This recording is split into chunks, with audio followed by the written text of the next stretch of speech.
Unless you've been hiding under a rock for the last fortnight, you can't have failed to notice the world's most marketable footballer has swapped Madrid for Turin. Yes, Cristiano Ronaldo has left Real Madrid in favour of Juventus in a move understood to be worth north of £100 million. That's quite the outlay for a 33-year-old, even one of the otherworldly talents of the reigning Ballon d'Or winner, and that's before you consider the wages, thought to be upwards of £500,000 per week, making up a cool 40% of the club's total wage bill. It's not all bad news though. Of course, the old lady are said to have pocketed a staggering $60 million in shirt sales in the 24 hours following his unveiling alone. Real Madrid will want a marquee signing to replace Ronaldo, but who? The French forward is admired by the real hierarchy, but his complicated transfer to PSG could prevent an immediate move. A big favourite of Florentino Perez and reportedly ready to leave Paris, after just one season in France. There have been rumours of a move to La Liga, but the Egyptian has only just signed a contract extension at Liverpool. Has been dragging his heels on a contract extension at Chelsea. Impressed the real hierarchy with his performances against the club in the Champions League. But wouldn't come cheap. Surely won't be happy playing second fiddle to Ronaldo.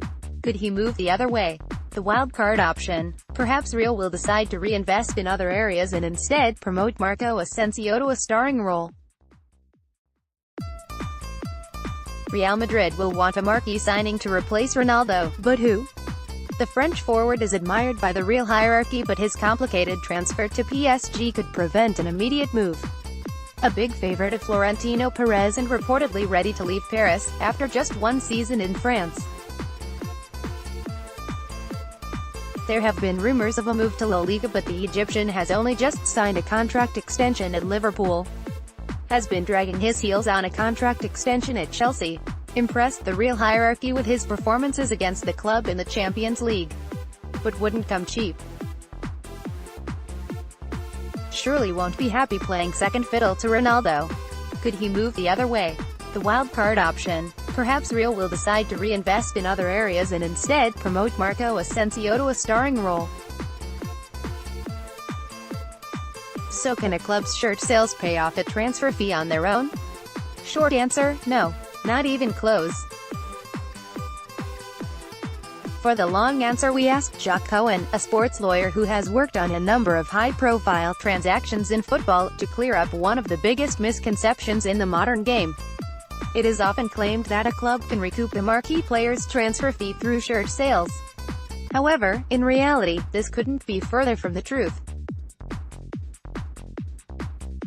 Cristiano Ronaldo was unveiled in Turin on Monday. Reuters. Kit deals are not traditional sponsorship deals, they are licensing deals, which enable the kit manufacturers to use the club's brand to sell branded apparel.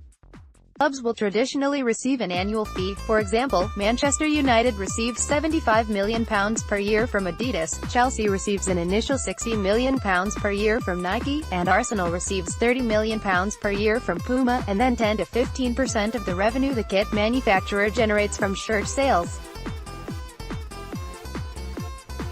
Furthermore, signing a star player doesn't lead to as many new kits being sold as one might think. While there will usually be an uptick in shirts sold in the market where the player came from, it is more often the case that those who are already planning on purchasing a shirt will choose to get the new player's name on the back, rather than an existing player. Ronaldo's signing has already seen record shirt sales. Juventus FC via Getty Images. The kit deal is often a football club's most lucrative sponsorship, and for good reason. The manufacturers aren't paying the clubs to have a tiny logo emblazoned on the front of the club's shirt, rather, they're making an investment that will yield an excellent return.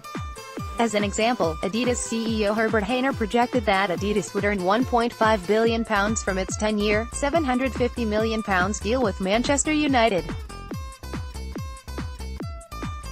Agents, fees and WhatsApp chats. How a transfer really works. Why don't football clubs simply manufacture their own shirts and keep 100% of the profits?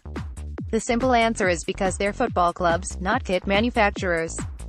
They don't have the global distribution networks necessary to manufacture, ship, and sell hundreds of thousands, or in some cases, millions of shirts each year. Many clubs even outsource the logistics of their online shops, which are minuscule operations compared to what is required to manufacture, distribute and market kits on a global scale. Football clubs don't have access to these resources. Even the largest football clubs in the world are comparatively tiny businesses when it comes to the likes of Adidas and Nike.